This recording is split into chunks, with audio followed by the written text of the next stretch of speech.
आपल्यासोबत एक तरुण युवक आहे. त्या तरुण युवकाचा आणि डॉक्टर साहेबांचा काहीतरी पूर्वी संपर्क आलेला आहे असं त्याचं म्हणणं आहे आणि तो स्वतः ती व्यथा मांडण्यासाठी आपल्यासोबत आलेला आहे. सतीश करंडे नाव आहे या युवकाचं. नेमकं कोणती अशी घटना घडली होती आणि त्या घटनेचा पार्श्वभूमी आजवरही आपण विसरू शकला नाही. काय होता तो एक प्रसंग? हा प्रसंग गेल्या वर्षीचा होता. माझ्या मित्राच्या मित्राची आई म्हणजे त्या हॉस्पिटलमध्ये ऍडमिट होते, स्वामी नामक. त्यांचं सरने म्हणजे नाव घेत नाहीये मी. मग त्यांच्याकडे तितकं पेमेंट नव्हतं, डोळ्याचं ऑपरेशन झालं होतं. मग त्यांनी बोलले की तू थोडं सामाजिक अटॅचमेंट आहे, थोडं बोलून एक 2-4 हजार रुपये कमी करशील तर थोडंसं हे होईल, कारण की आम्हाला हे होईल. मग आम्ही गेलो, डॉक्टर साहेबांशी चर्चा केली. जवळपास 10 ते 15 मिनिटं आमची चर्चा झाली. त्यांनी हसत हसत आम्हाला म्हटले की 200 रुपये कमी होऊ शकत नाहीत. यावर त्यांच्या मनाचा आणि त्यांच्या व्यावसायिकतेचा आम्हाला ठामपणे ठासून आहे. त्यामुळे मी एक पोस्ट टाकलेली आहे आणि मी खरंच अमित भैयाचे धन्यवाद मानतो, कारण की त्यांनी पहिल्यांदा आम्हाला डॉक्टरला लुटायची संधी दिलेली आहे.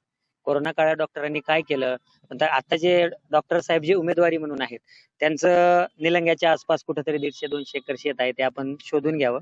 ते कुठून आलं, कसं आलं आणि ते 150-200 एकर शेत कसं विकलं पाहिजे याच्यासाठी बहुतेक उमेदवारी असेल असं मला वाटते. आणि आम्हाला आनंद आहे की असा उमेदवार दिलाय आणि त्याच्या विरोधात जो उमेदवार आहे तो जरी लातूरचा नसला पण गेल्या 5 वर्षामध्ये त्यांची सोशल अटॅचमेंट एवढी चांगली आहे. प्रत्येक जयंती असेल या काही असेल तर तिथं त्यांनी सहकार्य केलेलं आहे. आता त्यांना स्वयंघोषित RSSचं म्हटलं जातं, काही म्हटलं जातं, पण त्या माणसानं भीम जयंतीपासून शिवजयंतीपर्यंत, शिवजयंतीपासून गणपतीपर्यंत, तिथून म्हसोबाच्या जयंतीपर्यंत सर्वांना फंड केलेला आहे. आणि माझ्या पाहण्यामध्ये तो एकमेव व्यक्ती आहे जो सर्वांना देतो. नाहीतर आपल्याला माहिती आहे इथला कुठलाही प्रतिनिधी निवडून आलेला 1 रुपया कुठल्याही कार्यकर्त्याला देत नाही. फंड तर खूप लांबची गोष्ट असली, 4 कार्यकर्त्यांनी त्यांच्या शिफ्टापाशी राहिले, त्यांच्या पायापाशी पडून राहिले तर फंड भेटतो. पण त्या माणसाने केलेला आहे. त्यामुळं मला वाटतं की जो उमेदवार दिलेला आहे आणि यदा कदाचित काहीतरी सेटलमेंट ही असू शकते, कारण थोडीशी अक्कल आम्हा युवकांनाही आहे. त्याच्यानुसार काळगे साहेबांना आणून जो काही लोकातला नसलेला उमेदवार आणलाय, म्हणजे सरळ सरळ श्रंगारे साहेबांना त्यांनी सरेंडर केलेला आहे असं आम्हाला वाटतं. नक्कीच.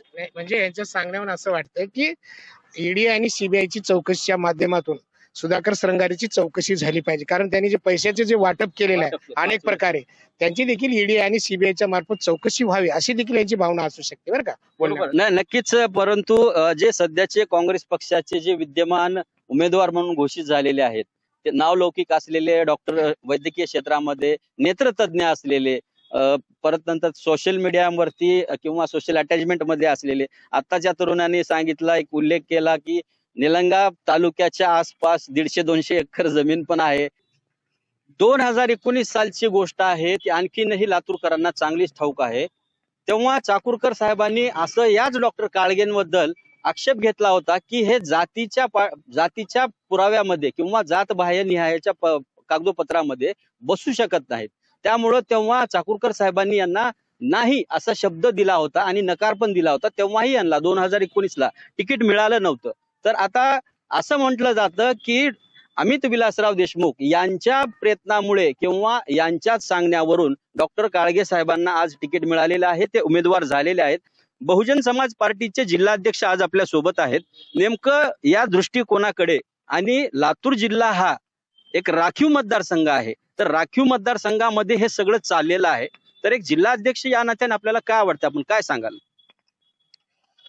निश्चितपणे सध्याची परिस्थिती पाहता आपण केंद्रामध्ये जे हे फसवे सरकार काम करत आहे गेली 10 वर्ष झालं, यामध्ये सामान्य नागरिकांना फसवलेलं आहे, तरुणांना फसवलेलं आहे.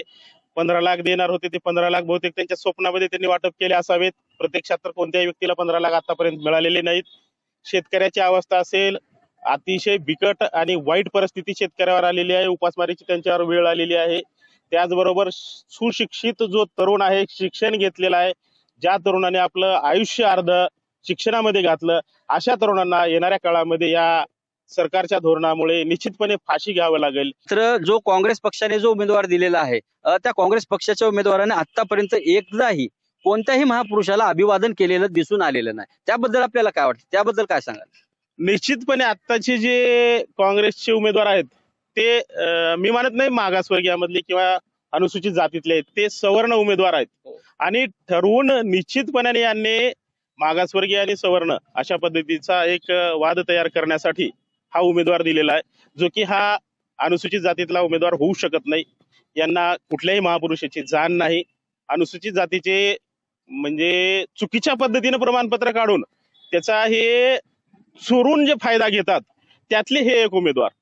आणि निश्चितपणे यांना आम्ही बहुजन समाज पार्टी या दोघांनाही धडा शिकू आणि निश्चितपणे बहुजन समाज पार्टी या ठिकाणी सर्वसामान्यांना न्याय देण्यासाठी, सर्वसामान्यांचं भविष्य वाचवण्यासाठी, सर्व तरुणांना रोजगार उपलब्ध व्हावा, त्यांच्या होणाऱ्या भविष्यातल्या आत्महत्या सुद्धा रोखता याव्या, सर्व महिलांना त्यांचं कुटुंब चालवता यावं, या सर्व गोष्टींचा विचार करून बहुजन समाज पार्टी या ठिकाणी अतिशय ताकदीने निवडून येईल ही मी आज या ठिकाणी शाश्वती देतो. आणि काँग्रेसच्या उमेदवाराचं तर निश्चितपणे डिपॉझिट जप्त होणार आहे, त्यामुळे त्याच्यावर फार काही बोलण्यासारखं या ठिकाणी राहिलेलं नाही.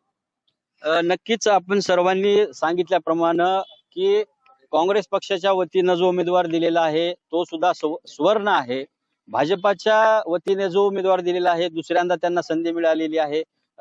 माजी नगरसेवक रघुनाथ बनसोडेजी असं म्हणतात की त्यांनी 5 वर्ष जो काही खर्च केलेला आहे त्याची पण ईडी सीबीआय चौकशी आयकर विभागाकडून झाली पाहिजे, ही पण त्यांची मागणी आहे.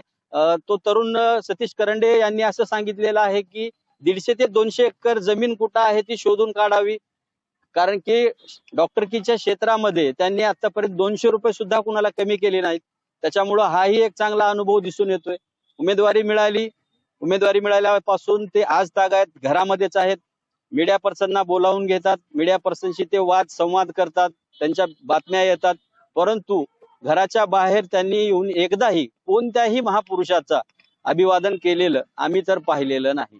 काँग्रेस पक्षामध्ये आज 15 वर्ष होऊन गेलेली आहेत, तरी सुद्धा त्यांनी कुठल्याही कसल्याही कार्यक्रमामध्ये एकही व्हिजिट लावलेली नाही किंवा एकही फोटो त्यांचा कुठे दिसलाही नाही. तरी सुद्धा काँग्रेस पक्षामधनं यांना उमेदवारी मिळते. याचं नेमकं रहस्य काय? आणि जे सतरंजा उचलणारे आणि जे खुर्च्या उचलणारे जे निष्ठावंत काँग्रेस पक्षाचे दलित समाजाचे कार्यकर्ते आहेत त्यांचं भविष्य काय? विचारत आहे लातूर. नितीन भाले, घटनास्थळ डॉक्टर बाबासाहेब आंबेडकर पार्क, लातूर.